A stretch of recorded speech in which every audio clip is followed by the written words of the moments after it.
بسم اللہ الرحمن الرحیم۔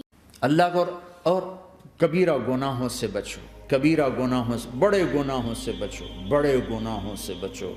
چھوٹے گناہ ہوتے رہتے ہیں اور اللہ بھی درگزر کرتا ہے، بڑے گناہوں سے بچو، وہ بھی ہو جائیں توبہ کر لو معاف، توبہ کر لو معاف۔ ماں باپ کی نافرمانی بڑا گناہ ہے۔ ایک صحابی کی بیگم نے کہا یا رسول اللہ میرے خاوند موت کی حالت میں کلمہ نہیں پڑھا جا رہا، علقمہ۔ آپ دوڑے ہوئے گئے، آپ نے کہا بیٹا کلمہ پڑھو، کہا جی نہیں پڑھا جا رہا، بول رہے ہیں، کہا جی پڑھا نہیں جا رہا۔ کہا کیوں؟ پھر آپ نے ایک دم کہا کوئی ماں باپ میں زندہ؟ کہا جی ماں راضی ہے؟ کہا نہیں ناراض۔ بلاؤ، وہ آ گئیں۔ آپ نے کہا علقمہ کی اماں تمہیں بچے سے ناراض ہو؟ کہا جی ہاں۔ کیوں ناراض ہو؟ کہا جی اور کچھ نہیں، بہت نیک بچہ ہے، تہجد پڑھتا ہے، روزے رکھتا ہے، قرآن پڑھتا ہے، مجھ سے بدتمیز ہو کے بولتا ہے۔ وہ مجھے ابھی راستے میں بتا رہا تھا ایک ساتھی کہ جی یہاں کے جو بچے ہیں وہ ماں باپ کے ساتھ بہت بدتمیز ہو کے بولتے ہیں۔ پہلا قصور ماں باپ کا، انہوں نے کب ٹائم دیا تھا؟ انہوں کو ٹائم دیا تھا بچوں پر محنت کے لیے؟ کہا یا رسول اللہ اور کچھ نہیں ہے، بدتمیز ہو کے بولتا ہے۔ تو آپ نے کہا معاف کر دے۔ کہا میرا دل ٹوٹا ہوا ہے۔ آپ نے کہا اچھا اگر میں اسے آگ لگاؤں پھر سفارش کرو گی، معاف کرو گی؟ کہا پھر تو کروں گی، اتنا تو میں نہیں سہ سکتی۔ کہا اگر تو نے معاف نہ کیا تو سیدھا اللہ کی آگ میں جائے گا۔ ہے کون؟ صحابی۔ آپ نے کہا اچھا یا رسول اللہ میں معاف کرتی ہوں، میں معاف کرتی ہوں۔ تو آپ نے کہا بیٹا کہو لا الہ الا اللہ، تو اس نے کہا لا الہ الا اللہ، اور جان نکل گئی۔ پھر آپ نے اس کا جنازہ پڑھا اور اس کے دفن میں شریک ہوئے، قبر تک گئے۔ پھر آپ نے دفن کے بعد اعلان کیا جس نے ماں باپ کو دکھ دیا اس پہ اللہ کی لعنت، فرشتوں کی لعنت، زمین آسمان کی لعنت۔ نہ نماز قبول ہے، نہ روزہ قبول ہے، نہ صدقہ قبول ہے۔ کبیرہ شراب سے بچو، نشوں سے بچو، جھوٹ سے بچو، جھوٹ سے بچو، جھوٹ سے بچو، جھوٹ سے بچو۔ میرے نبی نے فرمایا میرا امتی ہر گناہ کر سکتا ہے، ایک جھوٹ نہیں بول سکتا، ایک دھوکہ نہیں دے سکتا۔ دھوکہ نہ دو، خاص طور پر یہاں کے لوگوں کو دھوکہ دینا تو بہت بڑی گراوٹ ہے۔ یہاں کی حکومت نے تمہارے ساتھ کیا کچھ نہیں کیا، تم انہی کو دھوکہ دو۔ ٹیکس بچانے کے لیے جھوٹ بولو، کتنے پیسے بچا لو گے؟ جھوٹ بول کے تم نے سارا ملک بچا لیا تو اللہ کی قسم گھاٹے کا سودا۔ پیسہ نہ بچاؤ، سچ کو بچاؤ۔ سچ پراپرٹی ہے، پیسہ پراپرٹی نہیں ہے، سچ پراپرٹی ہے۔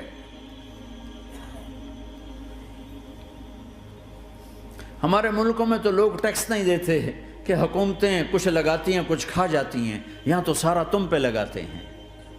کیوں جھوٹ بولتے ہو؟ کیوں دھوکہ دیتے ہو؟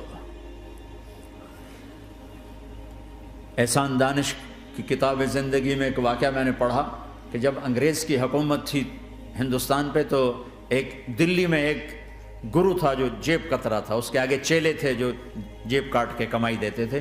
تو ایک دن ایک اس کا چیلا یعنی ایک لڑکا 2 روپے لے کر آیا، تو اس کے ٹیچر نے اس کو ڈانٹا کہ اتنے تھوڑے پیسے آج لائے ہو، صرف 2 روپے۔ تو اس نے کہا استاد جی آج بڑا موٹا مال پکڑا تھا، آج ایک انگریز کی جیب کاٹی تھی، بڑے پیسے تھے۔ لیکن جب میں 4 قدم چلا تو مجھے خیال آیا کہ اگر قیامت کے دن عیسیٰ علیہ السلام نے میرے نبی کو طعنہ دے دیا، گلہ دے دیا کہ آپ کے امتی نے میرے امتی کی جیب کاٹی تھی، تو پھر میں اپنے نبی کو کیا جواب دوں گا؟ اور میرا نبی میری وجہ سے شرمندہ ہو کہ بس اس شرم میں جا کر میں نے اس کو واپس دے دیے اور یہ اپنے کے 2 روپے کھسکا کے لایا ہوں۔ تو وہ گرو نے اس کو 10 روپے انعام دیا، کہ بیٹا یہ تیرا آج کا انعام ہے کہ تو نے خوب کیا۔ تو تمہارا ان لوگوں سے واسطہ ہے، عیسیٰ علیہ السلام تانا دے بیٹھے تو کدھر جاؤ گے؟ جھوٹ نہ بولو چاہے سب کچھ دینا پڑ جائے، جھوٹ بول کے پیسہ نہ بچاؤ، دھوکہ دے کے کاغذات نہ بناؤ۔ یہاں کی لڑکیوں سے اس لیے شادی کرنا کہ میرے کاغذات بن جائیں، اللہ کے واسطے ایسی ذلت کے کام نہ کرو۔ میرے نبی نے فرمایا جس نے دھوکہ دیا میری امت سے نکل گیا۔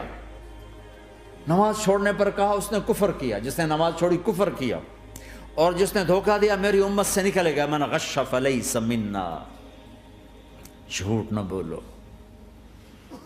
دھوکہ نہ دو، سب کچھ چلا جائے جانے دو، سچ کا ساتھ نہ، سچ کا ساتھ۔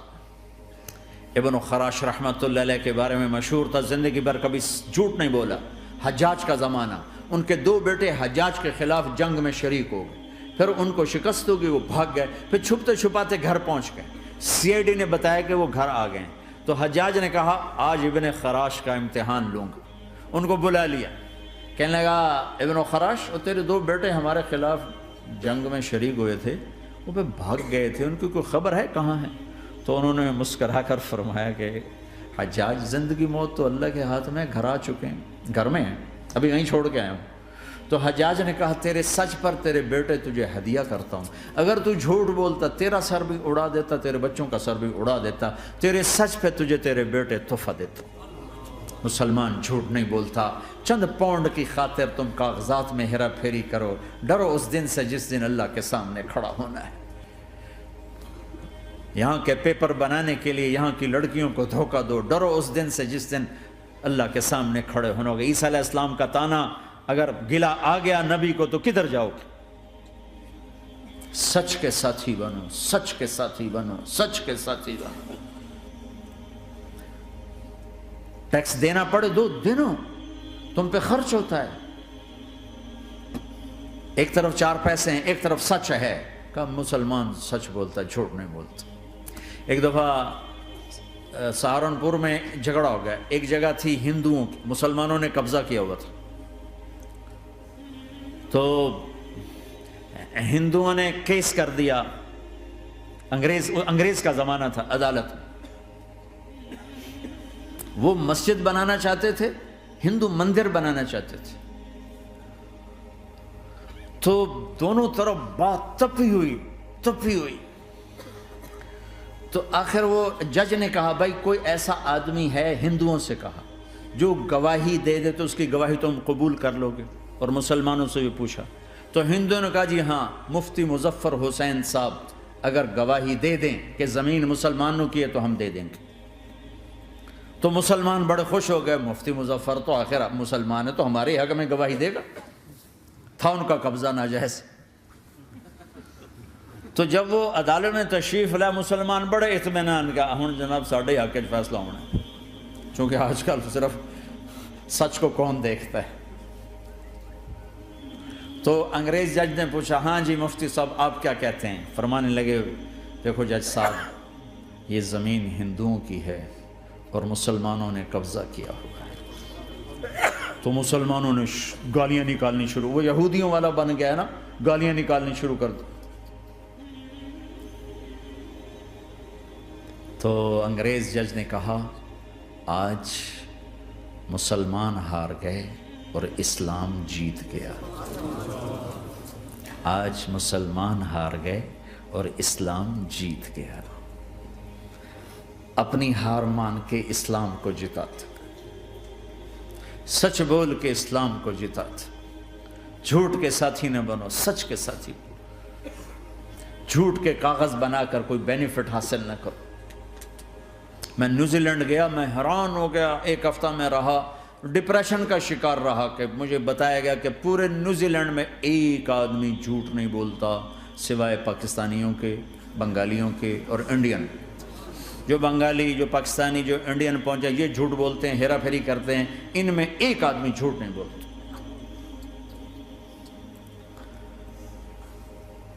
سچ تو ایک عالمی صفت ہے، جو اللہ کو نہیں مانتا وہ بھی کہتا ہے سچ بہت اعلیٰ چیز، اور تمہیں تو تمہارا نبی کہہ رہا ہے الصدق ینجی والکذب یہلک، سچ نجات دیتا ہے، جھوٹ ہلاک کرتا ہے۔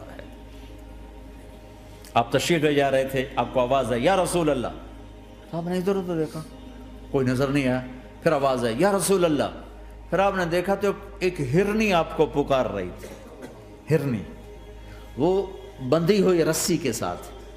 تو آپ اس کے قریب گئے، کیا ہوا؟ کہیں آپ کا ساتھی مجھے پکڑ کے لایا ہے، میرے چھوٹے چھوٹے بچے ہیں، بھوک سے وہ تڑپ رہے ہوں گے، آپ مجھے چھوڑ دیں، میں ان کو دودھ پلا کے واپس آ جاتا ہوں۔ اب وہ پرائی چیز ہے، تو آپ نے کہا اگر تو واپس نہ آئی تو پھر؟ کہ اگر میں واپس نہ آئی تو اللہ مجھے آگ میں ڈال دے، جہنم۔ تو آپ نے اس کی رسی کھول دی اور خود وہیں بیٹھ گئے۔ وہ دوڑتے دوڑتے پہاڑوں میں غائب ہو گئے اور آپ وہیں بیٹھے رہے۔ کچھ دیر کے بعد آپ نے دیکھا وہ پہاڑ سے اتر کر آ رہی تھی کہ یا رسول اللہ میں حاضر ہو گئی۔ تو آپ نے اس کو رسی سے باندھ کے وہیں کھڑا کر دیا اور خود وہیں بیٹھ گئے۔ تھوڑی دیر ہوئی تو وہ آ گئے شکاری جو انہیں شکار کیا تھا۔ تو آپ نے کہا، ان کا نام کوئی نہیں موجود، تو آپ نے کہا میرے بھائی میری ایک درخواست ہے، آپ پوری کریں گے؟ کہ یا رسول اللہ کیوں نہیں؟ کہ یہ ہرنی مجھے ہدیہ کر دو۔ کہ یا رسول اللہ سب کچھ آپ کا ہے، کہ بس مجھے ہرنی چاہیے، کہ آپ لے لیں۔ تو آپ نے اس کی رسی کھولی کہ جا بیٹی اپنے بچوں کے پاس موج کر، سچ نجات دیتا ہے جھوٹ ہلاک کرتا ہے۔ تو اس نے یوں آپ کے سامنے سر جھکایا شکریہ کا اور 4 قدم دوڑی، پھر پیچھے مڑی، پھر آپ کو دیکھا، پھر یوں سر جھکایا، پھر آگے گئی، پھر تھوڑی دور گئی، پھر یوں پیچھے مڑی، پھر آپ کو دیکھا، پھر یوں سر جھکایا، پھر جہاں تک وہ نظروں سے اوجھل نہیں ہوئی وہ آپ کو مڑ مڑ کے یوں سلام کرتی گئی۔ سچ تو ایک ہرنی کو نجات دے گیا، تمہیں نہیں دیکھا؟ تمہیں کس پاگل نے کہا جھوٹ بول کے پیسہ بچاؤ، جھوٹ بول کے کاغذ بناؤ، دھوکے دے کے پیپر بناؤ؟ اللہ کے واسطے اس حقارت والی سوچ سے نکلو، انسانیت پر داغ نہ بنو، ان کے قدردان بنو جنہوں نے تمہیں پاسپورٹ دیے، جنہوں نے تمہیں تعلیم کے مواقع دیے، تمہیں ہر شے میسر کی، اور آخری ممکن حد تک تمہیں ظلم سے بچانے کی کوشش کی۔ محسن کے اوپر کیوں آئے تھے اس دیس میں؟ آئے ہو تو پھر دھوکے سے بچو، جھوٹ، مسلمان کہیں بھی ہو دھوکے سے بچتا ہے۔ کیا اپنے پیٹ سے کپڑا اٹھانا کہ حرم بیت اللہ کے اندر جیبیں کٹتی، بیت اللہ کے اندر جیبیں کٹتی، اور حاجی بیچارے کتنی دفعہ فریادیں کرتے ہوئے نظر آئے کہ جیب کٹ گئی، جیب کٹ گئی۔ بیت اللہ کے اندر، مسجد نبوی کے اندر